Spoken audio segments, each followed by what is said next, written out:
What is up, YouTube? I am back with another edition of Against the Ropes.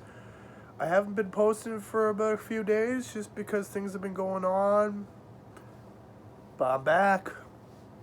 I meant to do a review of Smackdown, the January 14th edition, on Friday, but as said, things went on and I'm going to do it for you now. But I'm still going to come at you with Monday Night Raw recap, an NXT recap, and usual SmackDown recap, either that night or the next day. So stay tuned. So we're going to kick things off where the Usos come out. They cut a promo, pretty much talking about how they're greatest, how they beat Kofi and Xavier, how Xavier got injured, which he actually did, which I hope the best for you. And then, funny enough, they actually start introducing the tag teams that come out. Like, you got the Viking Raiders, Cesaro and Mansoor, Jinder Mahal and Shanky. Kind of forgot the other team. I feel like there's a reason for that. But, either way... Oh, Humberto Carrillo and Angel Garza.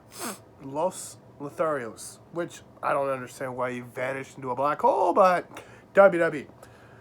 So, really good match. Lots of good stuff going on.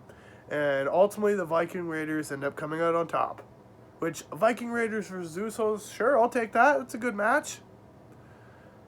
And then we go to Sonya Deville and Naomi in the back, which, some reason, that feud is not done.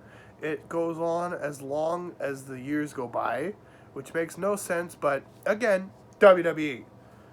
So Naomi walks up, pretty much says, "Bruh, let's have a match." And Sonya's like, "Nah, bruh."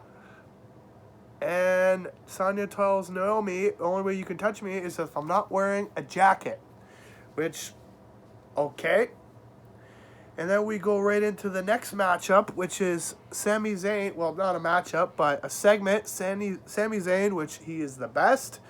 And in Zayn, pretty much something with the Jackass team. Johnny Knoxville. So he kind of like doesn't really do his stunt. He kind of prolongs it. And ultimately gets interrupted by Shinsuke Nakamura and Rick Boogs. Which Rick Boogs has a new look. Okay, cool. And ultimately, Sami Zayn gets his ass knocked on the floor. So, probably the Royal Rumble. Same with the tag match. Or in a random edition of SmackDown. Cool. But, two things. One, Usos, Viking Raiders. I see that being a good feud. Viking Raiders winning the tag titles, sure. But I don't think it's going to be for a bit because the Usos probably are going to hold those titles for a while. And Shinsuke, I hope he loses his title because he hasn't defended it once.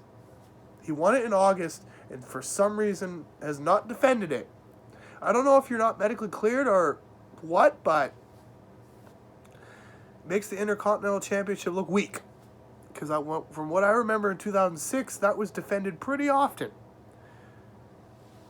And then we get to a backstage segment with Natalya and Aaliyah, which leads into a match, obviously. But so Aaliyah is cutting a promo. "Oh my God, so happy to be on SmackDown. Oh my God, I want to win. Blah blah blah."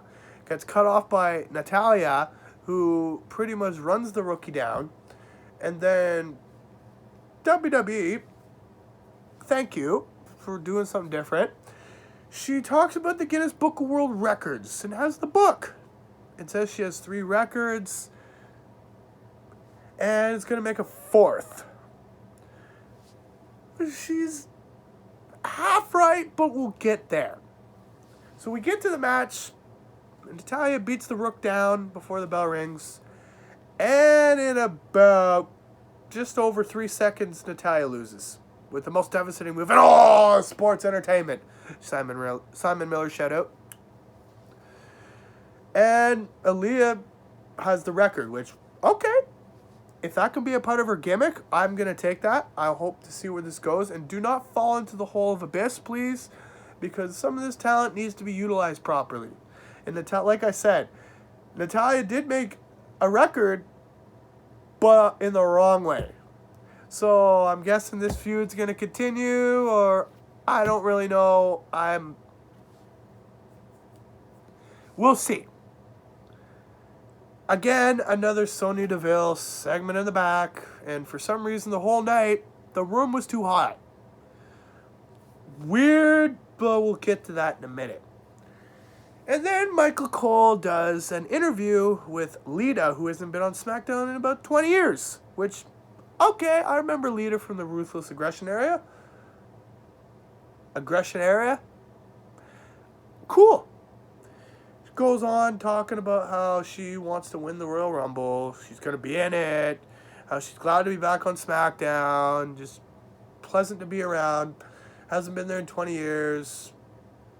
And pretty much just cuts a decent promo. Charlotte Flair interrupts. Kind of runs her down. Brings up how she beat Trish Stratus 3 years ago at SummerSlam. Yada, yada, yada. Says she's going to throw her ass over the top rope. But the funny part is when Lita went like this, Charlotte Flair was like... And Lita's kind of looking at you like, you're a fool. Then just gives her a twist of fate. Walks away and... Hoodalali. If that turned into a WrestleMania match, I'm okay with that. Do I want to see Lita win the SmackDown Women's title? I'm not complaining.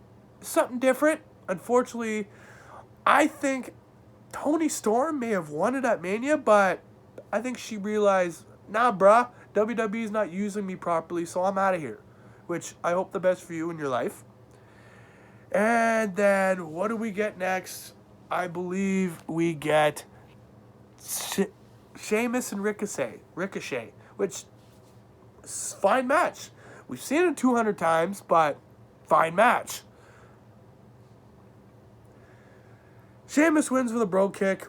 Ricochet has new music, which probably going to be released very soon. Cool. Do more with Rick. Okay. Sheamus, he's the best. You wouldn't believe this, but he's been in the WWE for almost like 15 years. Something like 12, 15 years. I didn't follow him when he was in OVW, but I remember him debuting on ECW. It's been that long. It doesn't feel like that long, and that man has not aged.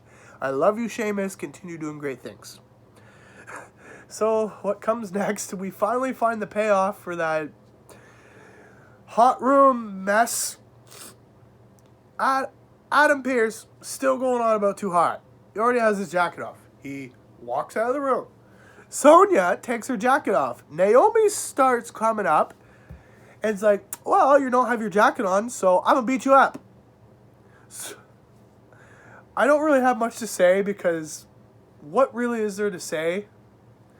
But it turns into Naomi getting a match with Charlotte Flair next week, and if she wins, well, she's the number one contender for the SmackDown Women's title. Which, you know what? I'm good with that. Hopefully Naomi wins. Hopefully Naomi goes on to face Charlotte Flair. Is she going to win the women's title? Probably not. But hope the best. And then next up, Kofi Kingston versus Madcat Moss. But first, we got a promo from Kofi talking about how Woods is injured and how he's going to be in the Rumble and win, but he's not. Interrupted by Corbin and Moss, they make dumb jokes and leads into Madcat Moss versus Kofi Kingston. Funny enough, I thought Kofi was going to win this. This might be a new feud, but Madcap eventually won. Fine for what it is, but yeah. Then the main event. Roman Reigns, Seth Rollins, face-to-face. Which, oh my God, what a beautiful piece of work.